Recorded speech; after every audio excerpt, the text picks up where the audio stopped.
नमस्कार प्यारे बच्चों। आज मैं इस वीडियो में क्लास 12 यूपी बोर्ड के छात्र हैं उनके सिलेबस में निर्धारित सुमित्रानंदन पंत की बहुचर्चित कविता परिवर्तन, जो उनके काव्य संग्रह पल्लव से लिया गया है। पल्लव का प्रकाशन सन 1926 ईस्वी में हुआ था। तो आज हम परिवर्तन, जो उनकी कविता है, जो प्रतियोगी परीक्षाओं के सिलेबस में भी रखा गया इस कविता को।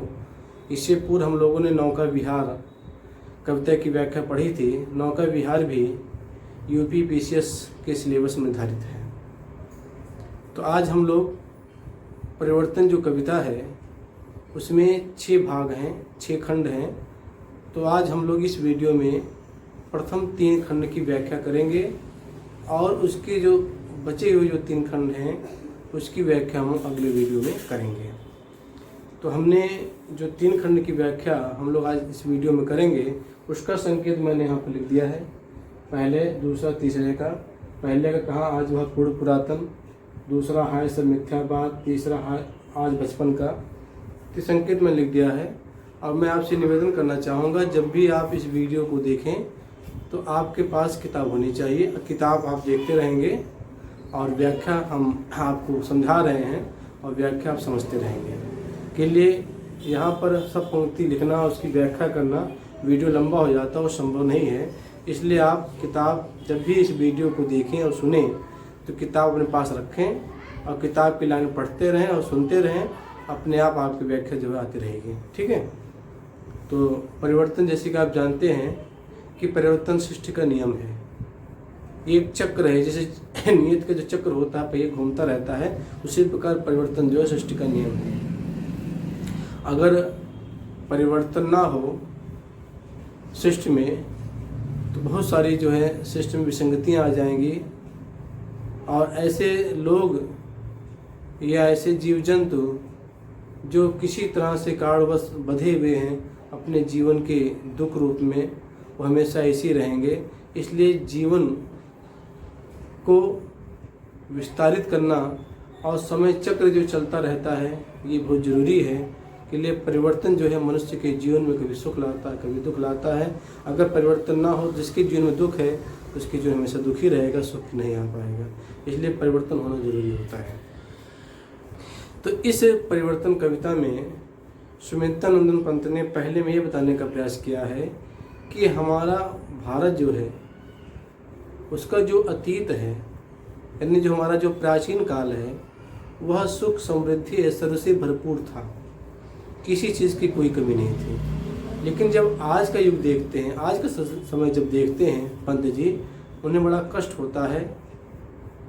और आज इस समय जो भारत की दुर्दशा है, चाहे वह सुख संपदा के बारे में हो, चाहे ज्ञान के बारे में हो, हर तरह से जो है, जो प्राचीन काल का हमारा जो गौरव था, प्राचीन काल का जो हमारे सुख समृद्धि थे, आज के ज़माने में उससे बहुत नीचे है, यानी निम्न अवस्था में पहुंच गया है।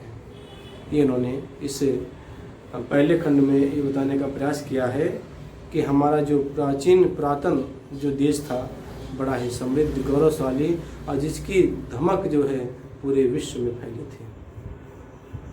आइए कविता देखते हैं हम लोग।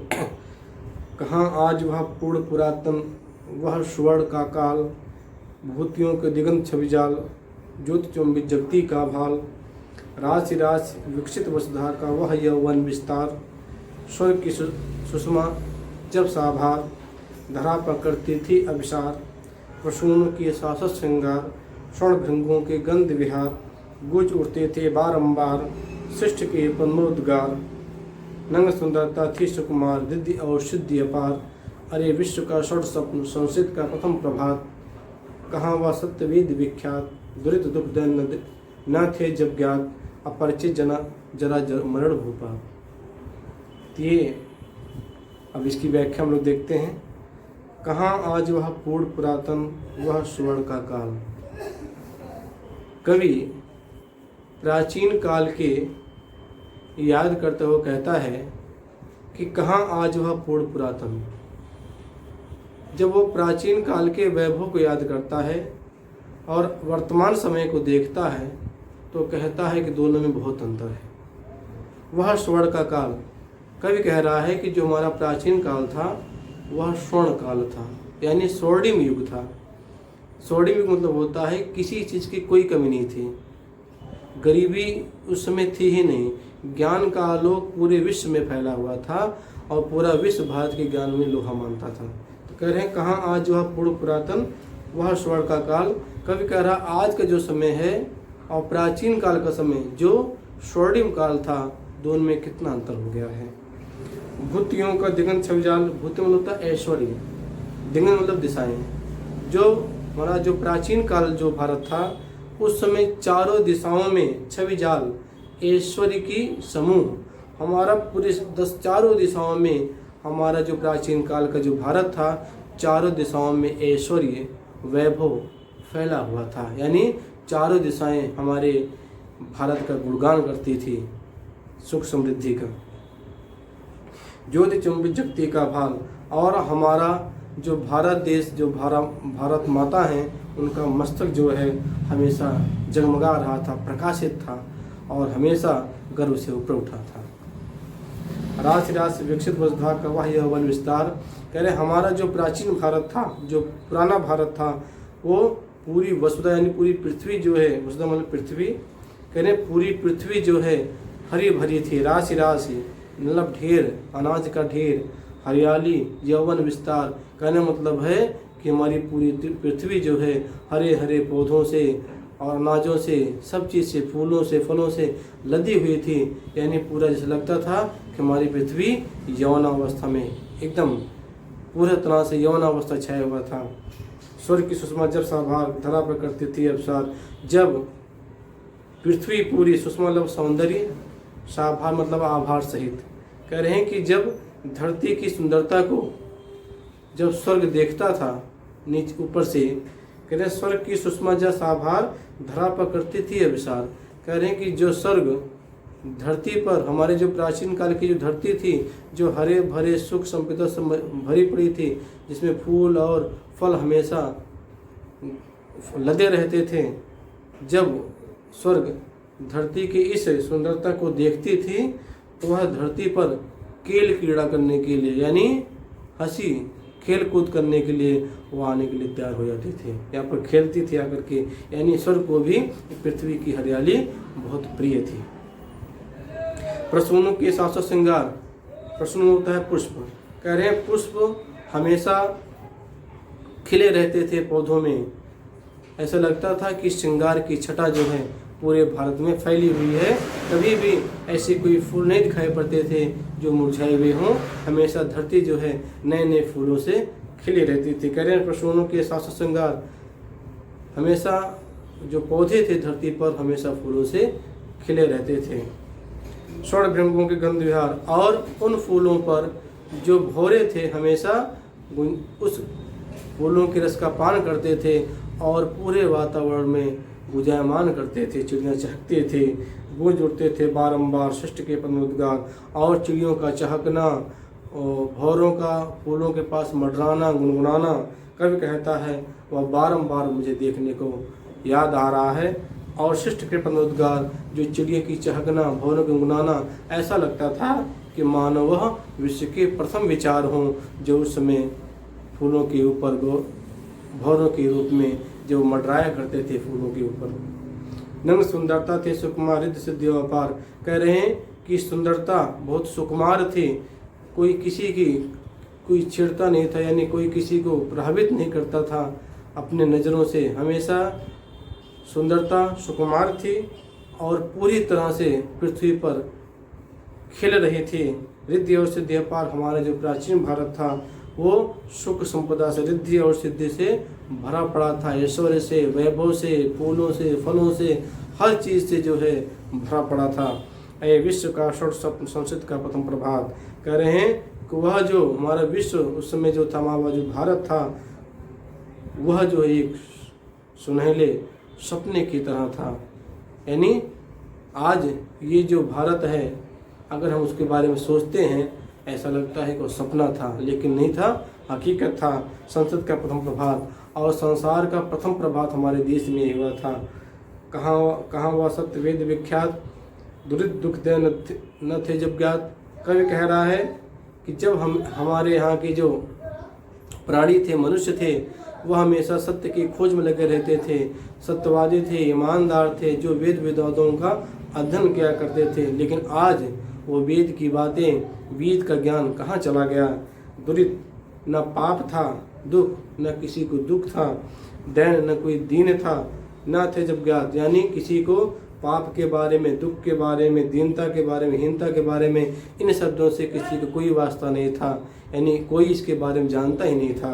अपरिचित जरा मरण भूपात। और सभी लोग, जरा मतलब वृद्धावस्था, मरण मतलब मृत्यु, सभी लोग जो है वृद्धावस्था और मृत्यु से अपरिचित थे, कोई इस समय से ज्ञात नहीं थे। कहने का मतलब यह है कि कोई किसी को किसी प्रकार का रोग नहीं होता था, सबका शरीर स्वस्थ और सभी लोग संपन्न रहते थे, किसी के जीवन में किसी प्रकार कोई दुख नहीं था। ऐसा हमारा प्राचीन भारत था, कवि कहना चाहता है। इस तरह से मैंने आपको पहला बताया। दूसरा देखिए, अभी तक आपने देखा कि पहले खंड में उन्होंने हमारा जो प्राचीन भारत है उसके वैभव का वर्णन किया, उसकी सुख संपदा का वर्णन किया, हमारे जो अतीत हैं उसका जो स्वर्ण काल है उसका वर्णन किया। अब जो इस दूसरा जो खंड है, इसमें कवि कह रहा है कि वह जो बातें, अगर प्राचीन भारत की जो सुंदरता थी, जो लोकप्रियता थी, जो हवाएं थी, जो फूल थी, जो सुगंध थे, ये सब बातें आज के परिप्रेक्ष्य में देखा जाए, आज के वर्तमान समय में देखा जाए, ऐसा लगता है झूठी सी प्रस्तुत, कभी ऐसा भारत रहा ही नहीं होगा, ऐसा लगता है। कह रहे हाय सब मिथ्या बात, आज तो सौरभ का मधुमास शिशिर में भरता सोनी सास। कवि कह रहा है कि आज वो सब बातें झूठी लगती हैं, मिथ्या मतलब झूठ, झूठा लगता है। आज तो सौरभ का मधुमास, आज जो बसंत, मधुमास मतलब बसंत ऋतु, आज जो बसंत ऋतु में जो फूल खिले रहते हैं, उनमें जो सुगंध रहती है, सिर में भरता सुनी सास। अपने दुख को सुन करके ऐसा लगता है कि शिशिर ऋतु में सुनी सांस, लगता है कि उसमें पतझड़ आ गया हो। यानी आज जो बसंत ऋतु में जो फूल खिलते हैं, उन्हें देखकर लगता ही नहीं है कि वह जो है फूल खिले हुए हों, लगता है वह किसी पीड़ा से पीड़ित हैं। ऐसा लगता है शिशिर मतलब शीत ऋतु। इसी प्रकार शीत ऋतु में जो पुष्प होता है वह हमेशा कम खिला रहता है, हमेशा ऐसा लगता है कि वह सोनी सांस खींच रहा हो, यानी अपने वैभव को याद करके पछता रहा हो।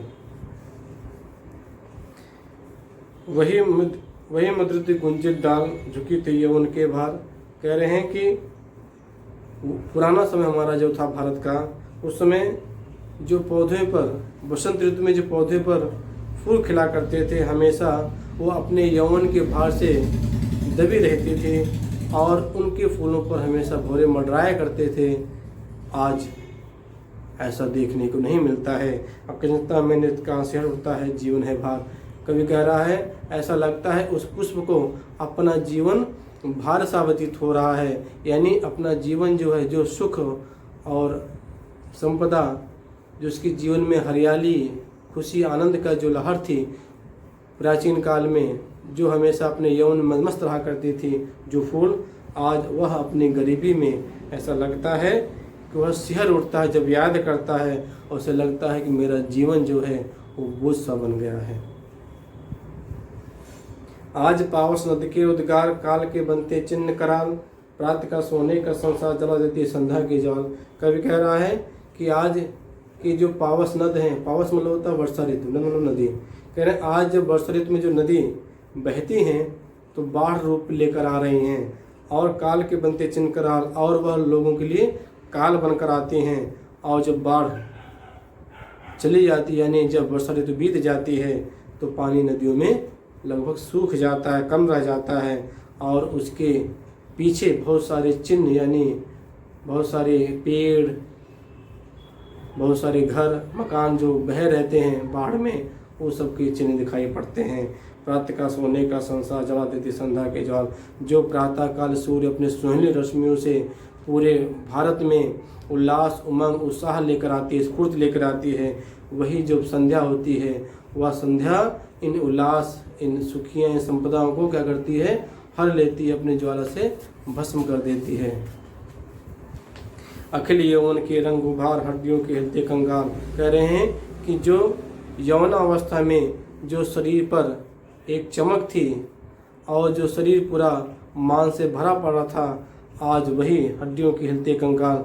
आज जब मनुष्य को देखते हैं हड्डियों का ढांचा दिखाई पड़ता है, यानी विपन्नता का संकेत है, गरीबी का संकेत है। कचों के चिकने काले बाल। कह रहे हैं कि कच मतलब बाले, जो बाल चिकने थे, सर्प की तरह काले थे, केचली, आज वही बाल जो हैं कैसे हो गए हैं, सफ़ेद हो गए हैं। काश सफ़ेद रंग, काश एक प्रजाति होती घास की, सिवार घास वाली काई, गूंजते हैं सब दिन चार, सभी फिर हाहाकार। कह रहे हैं केवल 4 दिन की खुशियाँ होती हैं और उसके बाद जीवन में केवल हाहाकार यानी दुख और दैन ही रहता है, कष्ट ही रहता है। ये दूसरा आपने देखा। तीसरा देखिए, आज बचपन का कोमल गात, जरा का पीला पात, 4 दिन सुख चांदनी रात और फिर अंधकार अज्ञात। कवि कह रहा है कि आज जो बचपन अवस्था में जो शरीर कोमल है, वही आने वाले समय में जरा का पीला पात, जब वृद्धावस्था आती है तो शरीर जो है पीला पड़ जाता है, शरीर कमज़ोर सा हो जाता है। 4 दिन सुख चांदनी रात। कह रहे हैं केवल हमारे जीवन में केवल 4 दिन की सुखियों की खुशियों की रात है, चांदनी रात है, और फिर अंधकार अज्ञात, और फिर जीवन में अंधकार, नैराश्य, दुख, ये सब हमारे जीवन में आते हैं जिससे हम लोग अज्ञात रहते हैं। शशि सजज नहरों का नीर, जरूरत देता गालों के फूल, प्रणय का चुम्बन छोड़ अधीर, अरज जाते अधरों को बोल। कह रहे हैं कि आज जो यौवनावस्था में जो गाल फूल की तरह महकते थे, उभरे हो रहते थे, आज ऐसा लगता है कि आँखों से आंसू बह रहे हैं, नैनों का नीर झर, आँखों से आंसुओं की बरसात हो रही हो, जरूरत देता गालों के फूल। ऐसा लगता है कि जो गालों की चमक है वो सब क्या हो रही है, गायब हो जा रहे। प्रणय का चुंबन छोड़ो दे, जो यौवनावस्था में जो होंठ हमेशा प्रेम में चुंबित रहते थे, जो चुंबन में लगे रहते थे, आज वृद्धावस्था में वही अधर, वही ओठ जो हैं उनको भूल करके दुख में खोए रहते हैं। मृदुल ओठों का हिमजलहास, उड़ा जाता निश्वास समीर। कह रहे हैं कि जो हमारी ओठों पे मुस्कुराहट है, उसकी हंसी जो है वह कैसी थी, ओस की बूंद की तरह थी। आज जब हम ऐसा लगता है कि जब हम सांस खींचते हैं वह ओस की बूंदें झड़ जाती हैं, यानी ओठों की मुस्कुराहट अब गायब हो गई है। सरल भावों का श्रद्धाकाश घर लेते गिन गंभीर। कह रहे हैं कि जो भावें हमेशा प्रसन्नता से खिली रहती थी, आज ऐसा लगता है कि उन्हीं भावों पर चिंता की रेखाएं, चिंता के बादल घिर आए हैं। यानी आज का जो मनुष्य है हमेशा चिंताओं में घिरा रहता है, चिंता के बोझ से दबा रहता है। शून्य सांसों का विधुर वियोग, छुड़ाता अधर मधुर संयोग, मिलन के पल केवल 2-4, विरह के कल्प अपार। कवि कह रहा है कि आज मनुष्य जो है शून्य सांसें, यानी अकेले में, एकांत में अपने शून्य सांसें खींच रहा है। और जो अधर प्रेम में सिक्त थे प्राचीन काल में, आज वही अधर जो हैं एक दूसरे से बिछुड़ गए हैं। मिलन के पल केवल 2-4। कवि कहता है कि इस जीवन में जो मिलन के पल हैं वह केवल 2-4 दिन हैं, विरह के कल्प अपार। और जीवन में जो विरह है वह बहुत दिनों तक, ऐसा लगता है युगों युगों तक है। यानी जो खुशी के दिन होते हैं मनुष्य के जीवन में वह केवल 2-4 दिन के लिए होते हैं, और जो दुख होता है उसका जीवन बहुत लंबा होता है। अरे वह अपलक 4 नयन, 8 आंसू रोते निरुपाय, उठे रोओं के आलिंगन कसक उठते कांटों से हाय। कह रहे हैं कि जो यौवनावस्था में जो नेत्र हमेशा एक दूसरे को बिना पलक गिराए देखा करते थे, अपलक मतलब होता है बिना पलक गिराए, 4 मतलब 4 नयन, 2 प्रेमी के 2 प्रेम का के। कह रहे हैं कि अरे वह अपलक 4 नयन, 8 आंसू रोते निरुपाय। कह रहे हैं कि जो यौवनावस्था में जो प्रेमी प्रेम का के जो दोनों नेत्र थे, वो यौवनावस्था में एक दूसरे को देखा करते थे प्यार भरी निगाहों से, जिनकी पलकें गिरती नहीं थी, एकटक निहारते थे। आज वही आंसू जो हैं, वही आंखें जो हैं, 8 आंसू रोते नहीं रुक पाए। 8वां प्रहर यानी दिन रात जो है उन्हीं आंखों से आंसू गिरा करते हैं। उठे रोगों के आलिंगन कसक उठते कांटों से हाय। कह रहे हैं जब यौनावस्था में जब प्रेमी युगल एक दूसरे को देख करके और भावत्रेक आलिंगन बद्ध हो जाते थे, आज जब आलिंगन बद्ध होने की बात आती है, ऐसा लगता है कि कसक उठते कांटों से हाय। ऐसा लगता है कि शरीर में कांटा चुभ रहा हो, ऐसा प्रतीत होता है। तो प्यारे बच्चों, मैंने इस वीडियो में आपको प्रथम 3 खंड की व्याख्या की। मुझे पूरी उम्मीद है कि आपको ये वीडियो ज़रूर पसंद आएगा। जैसे कि मैंने वीडियो के पूर्व में कहा था कि जब भी इसकी व्याख्या आप सुने तो अपने पास किताब लेकर बैठ जाएं और जैसे जैसे पंक्ति की व्याख्या मैं कर रहा हूँ आप किताब देखते रहें और सुनते रहें। कुल मिलाकर के इसमें ये बात कहा गया है कि हमारा जो प्राचीन भारत था, हमारा प्राचीन भारत का जो वैभव था, ऐश्वर्य था, सुख संपदा थी, जो पृथ्वी थी, जो उसकी हरियाली थी, वह बड़ा ही लाजवाब थी। कभी कहता हो हमारा स्वर्णिम युग था। लेकिन आज का जो युग है वह उन दोनों से बहुत भिन्न, यानी ज़मीन आसमान का फ़र्क है। यानी हमारे देश में न सुख संपदा रह रही है, गरीबी हो गई है।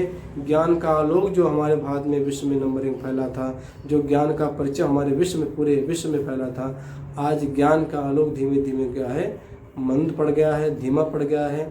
तो कभी कहता है मैं मानता हूँ परिवर्तन जो सृष्टि का नियम है, लेकिन फिर भी वह चीज़ें हमें जो हमारा देश का अतीत है, जो हमारे देश का गौरव है, जो हमारे देश की संपदा है, जो हमारा वैभव है, उन्हें हमें पुनः जो है उसे जागृत करना होगा और हमारे देश को पुनः जो है विश्व गुरु बनाना होगा। ऐसी उसकी कल्पना है। ठीक है, आज की बस इतना ही। और जो नेक्स्ट 3 खंड बचे हुए हैं उनकी व्याख्या में जल्द ही लेकर प्रस्तुत होता हूँ। तब तक के लिए आप सभी का धन्यवाद। अगर वीडियो पसंद आए तो लाइक कीजिए। अगर आपने चैनल को सब्सक्राइब नहीं किया सब्सक्राइब कीजिए और अपने दोस्तों यारों को खूब शेयर कीजिए। आज की बस इतना ही। जय हिंद, जय भारत।